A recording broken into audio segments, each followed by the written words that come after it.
बार ये सारी पॉलिसी लाते रहे।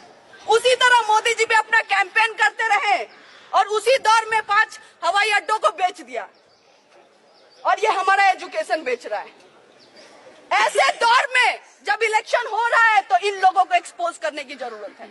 ये जो आरएसएस बीजेपी के लोग हैं, हमें जो नेशनल एंटी नेशनल का डिबेट सिखा रहे हैं, हमें नेशनल बनने की बात बता रहे हैं, हम उनको कहना चाहते हैं कि हमारे जैसा लोग हर एक इंसान हर एक घर में होता है, जो जेएनयू आने का सपना देखता है, जो पढ़ने का सपना देखता है, एक अच्छे भारत बनाने का सपना देखता है। उनको ये बताना चाहेंगे कि मोदी जी है तो मुमकिन नहीं है, शिक्षा है तब मुमकिन है।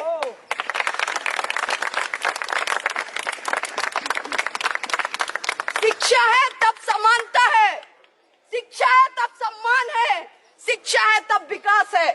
ये सारी चीजें उनको समझानी पड़ेंगी। आपको लग रहा है कि बिना एजुकेशन का डेवलपमेंट हो सकता है? नहीं हो सकता है।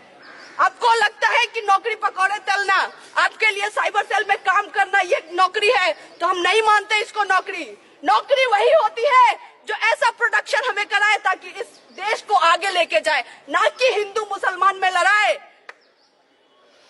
गलत गलत वीडियो डाल के आप दंगे करवा लीजिए पूरे देश में, लेकिन ये देश आपको एक्सपोज करेगा, बोलेगा कि आप ये जो फॉल्स डाइकोटमी क्रिएट कर रहे हैं, इंटरनल एनिमी तब से किए जा रहे हैं। हम पूछना चाहते हैं और हम ये बताना भी चाहते हैं कि इस देश का अगर इंटरनल एनिमी कोई है तो ये आरएसएस के लोग हैं। और ये आज से नहीं, स्वतंत्रता के टाइम से है। ये लोग, जब हमारे देश में लोग मर रहे थे, अपने जान दे रहे थे आजादी के लिए, तब ये सावरकर का फोटो इधर लगा है। ये लोग ही ब्रिटिशर्स को लेटर लिख रहे थे कि हमें माफी दे दीजिए, और अभी ये बोल रहे हैं कि मृत्युंजय जीतेगा या फिर मृत्यु जीतेगा या सावरकर। जब माफीनामा दोगे तो सावरकर जीतेगा, माफीनामा दोगे, देश बेचोगे तो कौन जीतेगा? सावरकर जीतेगा। अगर इनकी चलती तो ब्रिटिशर के गुलाम होते हम, अभी भी हम गुलाम होते अगर इनकी चलती। और इसीलिए फिर से एक बार ये दौर आ गया है कि एक ऐसे लोग हैं जो फिर से हमें गुलाम करना चाहते हैं, जो देश को बेचना चाहते हैं अलग अलग तरीकों से। हवाई अड्डे बेच दिया, लाल किला तक बेच दिया, लाल किला। और इसीलिए जब सब कुछ बेचने की बात चल रही है तो हमें बताना पड़ेगा कि हम भगत सिंह के जनरेशन से, जो हंगर स्ट्राइक भी किया, हंसते हंसते फांसी पे चढ़ गया, लेकिन अपनी लड़ाई चलाता रहा।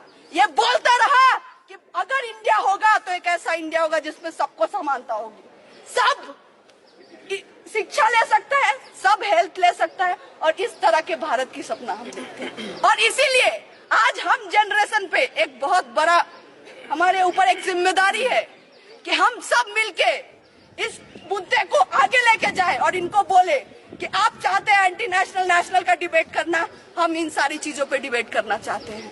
हम पूछना चाहते हैं कि हमारी नौकरी कहाँ है, आप बताइए, हमारा एजुकेशन कहाँ है, आपने कितने हॉस्पिटल्स खोले हैं, कितने नए यूनिवर्सिटीज खोले, ये सारी चीजें आप बताइए, वरना आपको ये देश का जनता उखाड़ फेंकेगा। ये हम उनको बताना चाहते हैं। और इसी के साथ ये बोलते हुए यहाँ पे इस वाइस चांसलर का पुतला हम दहन करेंगे, उसको जलाएंगे, क्योंकि वो रिप्रेजेंट करता है इस कैंपस में उस सोच को। और उसके साथ साथ इस जो आंदोलन को, यहाँ से जो आग जलेगी, उसको हम आगे लेके जाएंगे। ये इंश्योर करेंगे कि पूरे देश में ये बात होनी चाहिए कि क्या चल रहा है जेएनयू में, कैसे एक तरफ आप ईडब्ल्यूएस कर रहे हैं और कैसे दूसरी तरफ लोगों का एक्सक्लूजन कर रहे हैं, किस तरह से सीट नहीं आ रही है एमफिल पीएचडी में, लोगों को रिसर्च करने ही नहीं देना है। एक सेंटर है एक्सक्लूजन का, उसमें एसटी का सीट नहीं है। इससे बड़ा एक्सक्लूजन क्या होगा? आप डेप्रीवेशन पॉइंट्स, जिसके लिए जेएनयू जाना जाता है, वहां पे डेप्रीवेशन पॉइंट्स खत्म कर रहे हैं। बीए लेटरल एंट्री, जिसमें बीए फर्स्ट ईयर में इंग्लिश में पूछते हैं, जो नहीं आ पाते हैं वो बीए सेकेंड ईयर में देते हैं, उनको वो बंद कर रहे हैं। और तब कर रहे हैं जब पूरा एसएल बोल रहा है कि हमें बीए लेटरल एंट्री का एग्जाम चाहिए। ऐसे दौर में जब ये सारी चीजें कर रहे हैं तो हमें ये समझना पड़ेगा कि हमारा जो एनिमी है उसको अब उखाड़ फेंकना है हमें।